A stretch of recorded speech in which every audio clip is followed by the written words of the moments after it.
সাংবাদিকতা মহান পেশাদার ভাবে খুন হয়েছেন সন্ত্রাসীর হাতে। গাজীপুরে সাংবাদিক আসাদুজ্জামান তুহিনকে কুপিয়ে হত্যার প্রতিবাদ এবং দোষীদের দ্রুত গ্রেফতার ও বিচারের দাবিতে নাটোরের বড়াইগ্রাম উপজেলার সাংবাদিকরা মানববন্ধন ও অবস্থান কর্মসূচি পালন করেছেন। 10ই আগস্ট রবিবার সকাল 11টায় বড়াইগ্রাম উপজেলার বনপাড়া পৌরসভার সামনে এই কর্মসূচি অনুষ্ঠিত হয়। এতে উপজেলার সব ইলেকট্রনিক ও প্রিন্ট মিডিয়ার সাংবাদিকরা অংশ নেন। বক্তারা বলেন, সাংবাদিক হত্যার মতো নৃশংস ঘটনা গণমাধ্যমের কণ্ঠ রোধ করার একটি গভীর ষড়যন্ত্র। তারা অবিলম্বে হত্যাকারীদের গ্রেফতার করে দৃষ্টান্তমূলক শাস্তি নিশ্চিত করার জন্য সরকারের প্রতি আহ্বান জানান। এ সময় উপস্থিত ছিলেন প্রবীণ সাংবাদিক আলহাজ সাইফুল ইসলাম, বড়াইগ্রাম উপজেলা প্রেস ক্লাবের সভাপতি Ohidul Haque Sarkar, television reporter unity of Bangladesh ট্রাব নাটোর জেলা শাখার সহ সভাপতি জাহিদ হাসান, বড়াইগ্রাম কেন্দ্রীয় প্রেস ক্লাবের ভারপ্রাপ্ত সভাপতি মাহমুদুল হাসান মেমন, বড়াইগ্রাম ইউনিটি প্রেস ক্লাবের সভাপতি মাহবুব হোসেন, বড়াইগ্রাম প্রেস ক্লাবের সাধারণ সম্পাদক রেজাউল করিম মৃধা, বড়াইগ্রাম কেন্দ্রীয় প্রেস ক্লাবের সাধারণ সম্পাদক দেলোয়ার হোসেন লাইফ সহ বড়াইগ্রামে কর্মরত সব সাংবাদিকবৃন্দ। আসামিগুলার কথাবার্তা, বডি ল্যাঙ্গুয়েজ এমন ভয়ঙ্কর এবং তারা সিনেমা স্টাইলে তারা একটা সিনেমার প্রদর্শন করলো গতকালকে। আমি বলতে চাই, এর আগে বাংলাদেশের সাগরবাণী সহ আরো 2-1 সাংবাদিক খুন হয়েছে, তার বিচার এই বাংলার মাটিতে হয়নি। সেই কারণে আজ আবার পুনরায় আসাদুজ্জামান আসাদ ভাইকে গাজীপুরের মাটিতে এই সাংবাদিকতা মহান পেশার দায়িত্ব পালন করতে গিয়েও তার রক্ত এই স্বাধীন সার্বভৌমত্ব রাষ্ট্রে আবার দেওয়া লাগতো।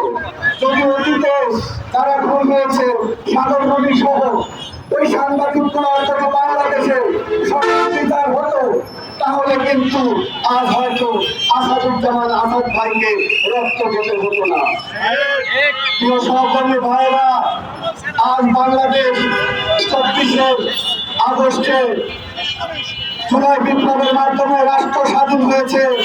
এই স্বাধীন রাষ্ট্র হাজার হাজার ছাত্র জনতার লাশের উপর দিয়ে এই স্বাধীন সার্বভৌমত্ব রাষ্ট্র।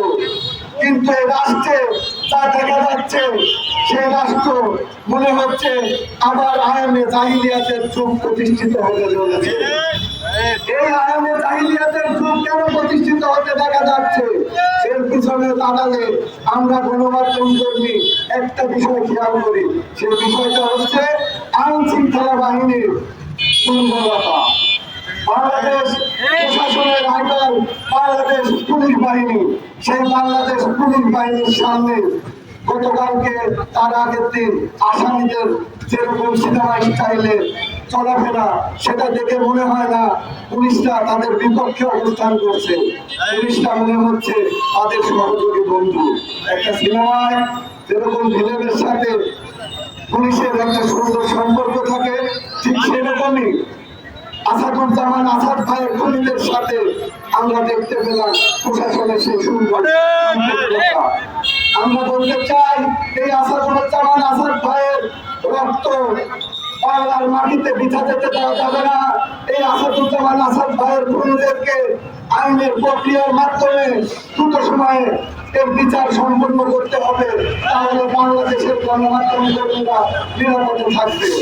আর আরেকটা কথা বলতে চাই, এই বড়াইগ্রামে আমাদের অনেক গণমাধ্যম কর্মী কালকের প্রোগ্রাম হঠাৎ করে উদ্যোগ নেওয়া হয়। সুরুজ মামা আমাকে প্রথমে ফোন করে, তারপরে দেলোয়ার ভাই সহ আমরা বেশ কয়েকজন সিনিয়র সাংবাদিকদের পরামর্শ নিয়ে প্রোগ্রাম হাতে নিয়ে আজকে দুঃখজনক এখানে সাংবাদিক আশা করুন নেই।